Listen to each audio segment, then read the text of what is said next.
चेला गुरुजी के पास आया, गुरुजी हमें गुरु मंत्र दे दो। गुरुजी बोले वहां बैठो, अभी दे रहे हैं।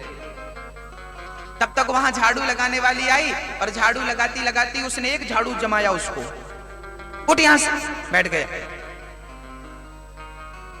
उसको बड़ा गुस्सा आया, पागल औरत, अरे मैं गुरुजी से मंत्र लेने आया हूं, जानती नहीं है मैं फलाने राजा का बेटा राजकुमार हूं, झाड़ू मारती है, जानती नहीं। गुरुजी ने कहा बेटा जाओ, 1 साल बाद आना गुरु मंत्र लेने, तब तक तुम सीताराम सीताराम जपना, जाओ, अभी तुम गुरु मंत्र लेने के लायक नहीं हो, जाओ।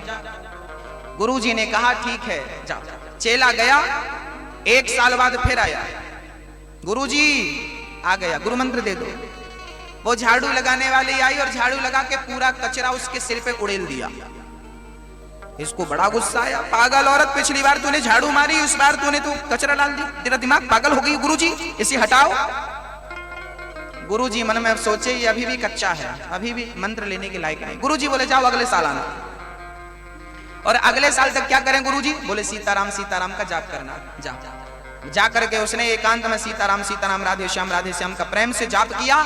1 साल बाद फिर लौटा, अब गुरुजी के सामने खड़ा है, गुरुजी मंत्र। तो झाड़ू लगाने वाली ने फिर 2 झाड़ू जमाई, लेकिन इस बार ये चुपचाप खड़ा रहा और पूरा कचरा उठा के उसने फिर इसके सिर पे डाल दिया, फिर भी चुपचाप खड़ा रहा। अब गुरुजी प्रसन्न हो गए, अब तो गुरु मंत्र लेने के लायक हो चुका है, पक गया,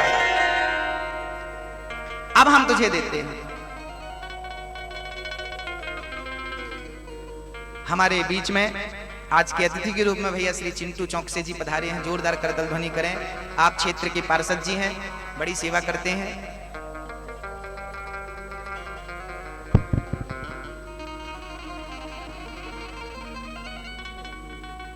भाई राजू भाई के लिए भी जोरदार करतल ध्वनि।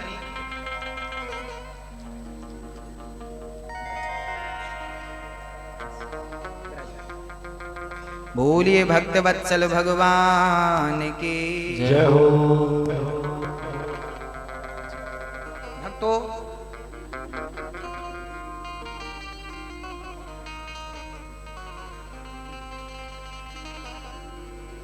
भक्तों, जब तक हमारे हृदय में कठोरता रहेगी तब तक हम कच्चे हैं। अच्छा एक बात बताइए, कच्चा फल कोमल होता है कि पका हुआ फल कोमल होता है? कच्चा फल कठोर होता है और पका हुआ फल कोमल होता है, एकदम सॉफ्ट होता है। जिसके हृदय में कठोरता है समझ लेना कि अभी बहुत कच्चा है, और जिसका हृदय दया से ओतप्रोत हो चुका है, भर चुका है, जिसके हृदय में करुणा है, दया है, समझ लेना ये पक चुका है। जिसके अंदर क्रोध नहीं है, कपट नहीं है, छल नहीं है, अहंकार नहीं है, समझ लेना ये पक चुका है।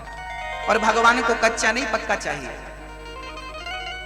इसलिए प्रयास करिए कि आप पकें।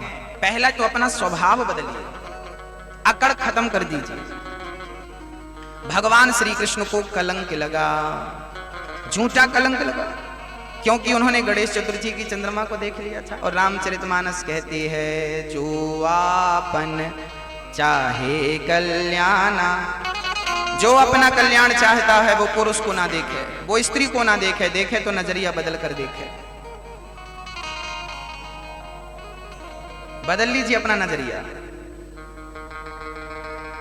आज हमारे भारत में एक बहुत बड़ी बीमारी जन्म ले रही है क्या, ले चुकी। वो बीमारी यही है कि आज देखने का नजरिया ठीक नहीं है। आज हमारे छोटे छोटे बच्चे अपने नजरिए से काम करने लगे, अपने नजरिए से देखने लगे, अपने नजरिए से। आजकल छोटे छोटे बच्चों का नजरिया क्या हो गया है, आजकल बच्चे समझ रहे हैं कि शादी विवाह करने के लिए हम स्वयं स्वतंत्र हैं, मम्मी और पापा से पूछने की कोई जरूरत नहीं, क्योंकि हमारी पर्सनल जिंदगी है, हम जो भी डिसीजन लेना चाहें अच्छा होगा। यदि हम स्वतंत्र होते तो फिर माँ बाप की आवश्यकता ही क्यों पड़ती। यदि बच्चे ये कहते हैं कि हम अपना विवाह करने में स्वतंत्र हैं तो ठीक है, फिर तुम अपनी पढ़ाई भी तुम अपने खर्चे से कर लो, माँ बाप से खर्चा क्यों लेते हो, है ना। आप अपनी पढ़ाई अपने खर्चे से करो। यदि आप स्वतंत्र हो अपनी जिंदगी घर बसाने में, तो अपना कैरियर बनाने में भी तो आप स्वतंत्र हो ना। फिर अपने पैसे से अपना कैरियर बनाओ, अपना भविष्य बनाओ। लेकिन आजकल के बच्चे ना शादी और विवाह के टाइम पे बस ये समझते हैं कि यहाँ हम सेल्फ हैं, यहाँ हम माँ बाप पर निर्भर नहीं, हम जो चाहें जिस लड़के से जिस लड़की से चाहें शादी कर सकते हैं, इसमें माँ बाप कोई हस्तक्षेप नहीं कर सकते। और बच्चे कर भी लेते हैं, भाग जाते हैं, मम्मी मना करती है, पापा मना करते, भाग जाते हैं, कर लेते हैं शादी। बाद में पता चलता है मम्मी पापा को, पर मम्मी पापा क्या करते हैं बेचारे, ठीक है अब आ जाओ, क्या कर सकते हैं, क्योंकि संतान है ना। माँ बाप तो माँ बाप कहते हैं ना, माँ तो माँ होती है ना। लाख अपराध करते हैं बच्चे, फिर भी माँ चाहती है मेरे बच्चे सुखी रहें, मेरे बच्चे प्रसन्न रहें। कभी माँ अपने बच्चों को बद्दुआ नहीं देती, ये माँ का स्वभाव है। जब माँ का स्वभाव ऐसा है तो कल्पना करो मेरे कृष्ण का स्वभाव कैसा होगा। हाँ, आजकल बच्चों की आदतें कुछ ठीक नहीं है। छोटे छोटे बच्चे अभी 12वीं पढ़ रहे हैं, कॉलेज गए ही हैं कि इनको लव हो जाता है, प्यार हो जाता है। कितने केस हमारे सामने आते हैं महाराज जी। एक बार मैं कथा करने गया एक स्थान पर, एक माँ मेरे पास रोती रोती आ गई। महाराज कमाने खाने को घर से निकले थे, हमारे पतिदेव फलानी फैक्ट्री में काम करते हैं, लोहे की फैक्ट्री में काम करते हैं, जहां लोहा गर्म करके उसका कुछ बनता है। कितनी गर्मी होती है वहां, बड़ी बड़ी भट्टियां जलती हैं, वहां हमारे पति काम करते हैं। दो पैसा जोड़ करके अपने बच्चों को अच्छा पढ़ाना चाहा, अच्छे कॉलेज में पढ़ाना चाहा, बच्चों के लिए अच्छा सपना देखा। पर महाराज जी आज हम ऐसा लग रहा है कि अब हम इस संसार से चले जाएं। हमने कहा क्या हुआ? वो माँ रोने लगी। बोले महाराज मेरी बेटी अभी 2 दिन पहले किसी लड़के के साथ चली गई, भाग गई। हमने उसे बहुत समझाया, नहीं मानी, पुलिस थाने पर गई। हमने कहा बेटी, पुलिस वाले ने पूछा तू किसके संग रहना पसंद करेगी, इस लड़के के संग कि अपनी माँ बाप के संग? लड़की ने कह दिया इस लड़के के संग रहना पसंद करूंगी। अब हम क्या करते और पुलिस क्या करती? उस लड़के के संग उसने शादी कर ली, कोर्ट मैरिज कर ली। हमारा तो घर बर्बाद हो गया महाराज जी। हम इन्हीं बच्चों के लिए गांव छोड़कर शहर की तरफ आए थे, इन्हीं बच्चों के लिए काम कर रहे थे, इन्हीं बच्चों के लिए 2 पैसे कमा रहे थे। अब क्या करें, कुछ समझ में नहीं आता। उदास हो गई माँ, फूट फूट करके रोने लगी। इस दर्द को शायद मैं एक्सप्लेन नहीं कर पा रहा हूं, बोल नहीं पा रहा हूं, शब्द नहीं है ना, उस दर्द को मैं नहीं कह सकता। वो माँ रोने लगी, तब मैंने उसे धैर्य दिया, माँ रो मत, आपकी बेटी तो चली गई, लेकिन अब मैं कथा के माध्यम से ये बात सब तक पहुंचाऊंगा और शायद किसी माँ की बेटी अब ऐसा कदम ना उठाए। इसलिए आज मैं आपको ये निवेदन करने जा रहा हूं, जो हुआ सो हुआ। किसी की गलती से शायद किसी को सबक मिल जाए, शायद आपको और हमको सबक मिल जाए, शायद हम संभल जाएं।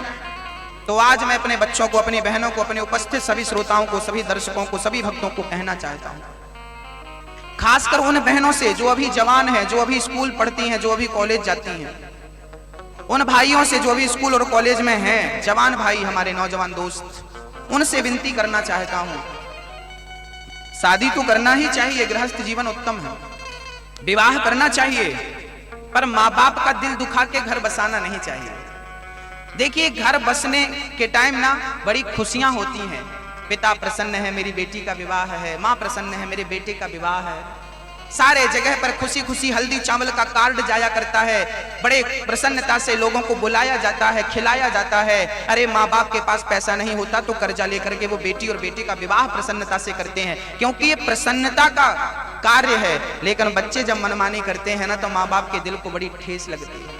माँ बाप रोते हैं मन में कि राम राम अच्छे स्कूल में पढ़ाया था,